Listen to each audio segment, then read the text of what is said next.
My name is Kahlil Bey. I'm a native Ithacan, although I was raised up in big cities of Philadelphia and Baltimore.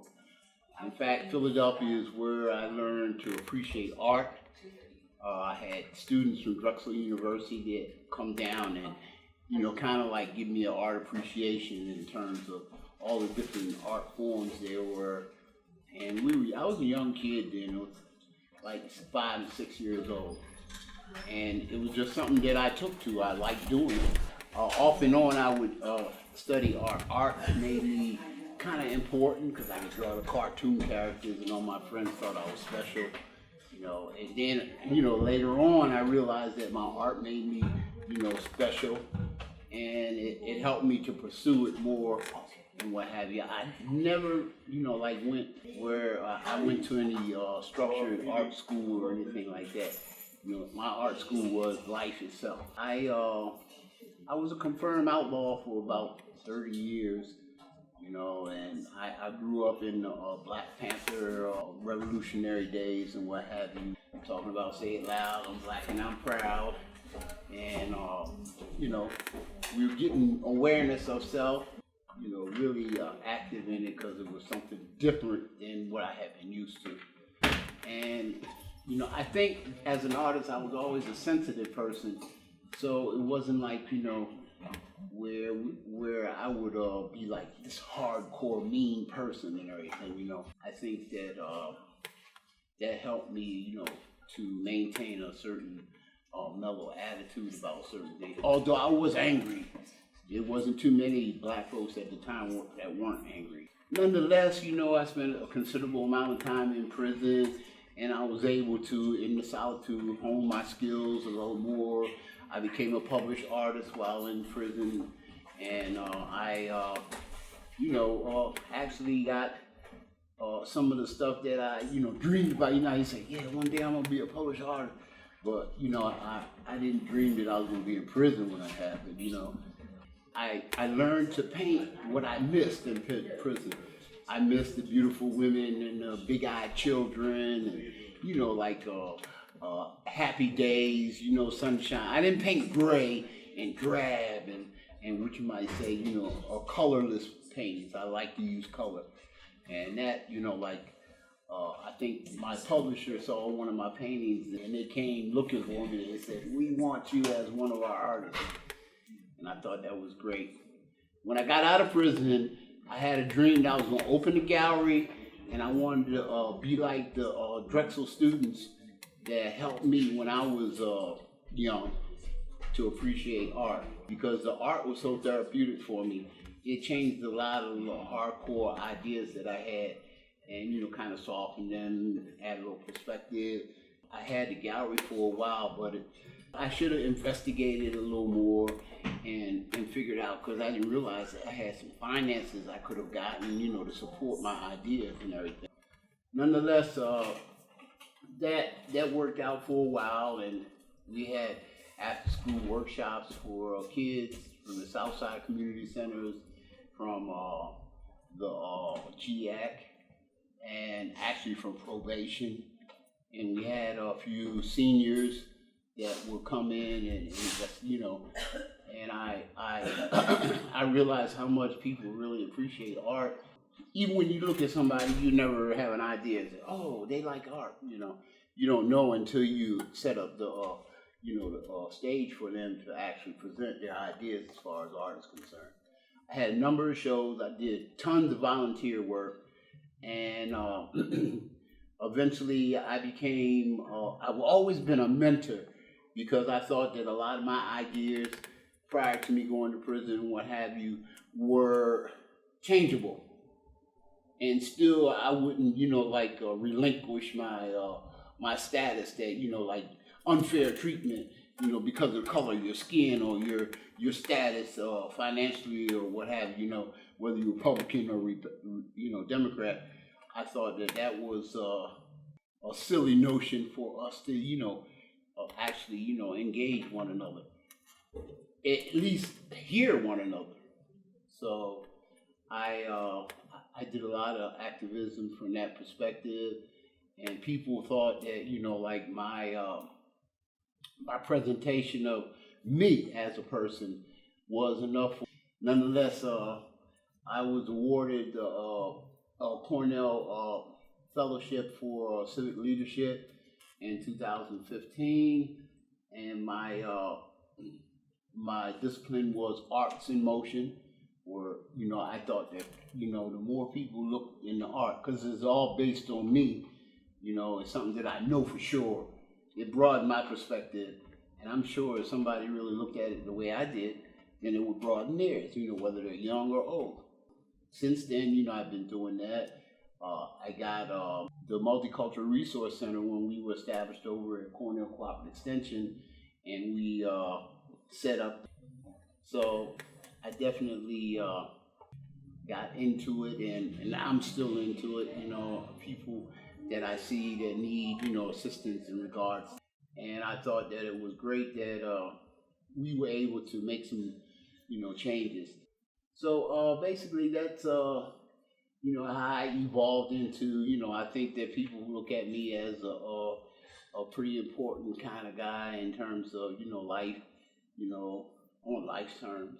And, like with a whole lot of, or extracting a lot of animosities that could be there, that could be visible and stuff. Like I was saying, I'm working on an art show now. We attended a lot of conferences to Facing Race in Atlanta in 2016. Then we were like Phoebe Brown and I and a lot of the members of the MRC went to Cleveland for the Black Lives Matter, the movement for Black Lives, their first convening. So it was great doing that. And Johns Hopkins University last year, they invited me down to deal with, as an artist, how that affects re-entry. It was like an honor to go down there and talk to people. One of my goals before I pass on to the great artist studio in the sky is to paint America as I see it. And I did 2 paintings on it. One of them was I called it Still Picking Cotton, and it was about an elderly African American woman. She was homeless, and she was down in Washington D.C. in front of the Lincoln Memorial, and she was picking soda cans out of the trash. I was like, damn, still picking cotton. Because, every soda can is worth $1. It's like every cotton ball is worth $1, And it was something like a wrought iron grill that looked like bars, that behind it was the Lincoln Memorial, and you could just barely make out Lincoln sitting in this big chair, right? So the promise of Lincoln was, artistically now, the promise of Lincoln was being confined, that everybody likes to say that Lincoln freed the slaves, but we still picking cotton. You know what I mean? That's how I looked at that, I want to do a painting down there at the base of the Arc in St. Louis and find out what the people were talking about.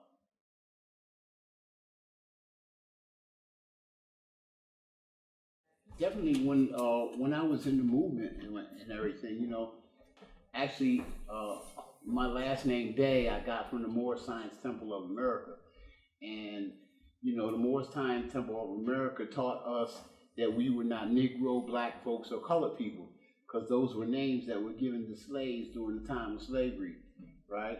But this was a new era time, and in order to be, noticed or recognized by the nations of the earth, you had to profess your nationality and your divine creed. To understand that is like to be educated to the point where you understand who you are. I think Americans were the biggest name callers of them all. So I think they had a lot of, prejudicial ideas about who another human being was like.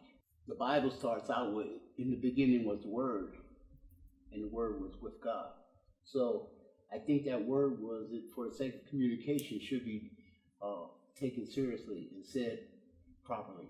In some senses, it's almost incumbent to resist the so-called status quo, what's going on right now. You know, we got to resist, you know, and everything. What about women?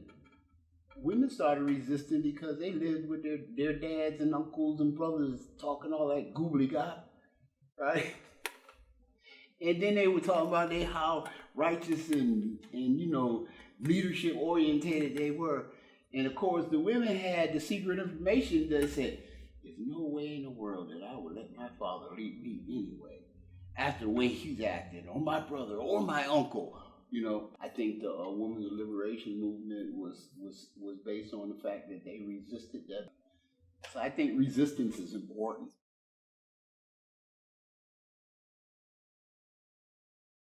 I taught basic art instruction up at the McCormick Secure Center, and it's a juvenile detention center. And see, these are kids that are coming from large metropolitan areas, and you know, like the dynamics of their, you know, like environment is different than Ithaca. But because I was raised in Philly and Baltimore, you know, I understand the dynamics. So what I did in terms of art, you know, once again, I'm being the students from Drexel.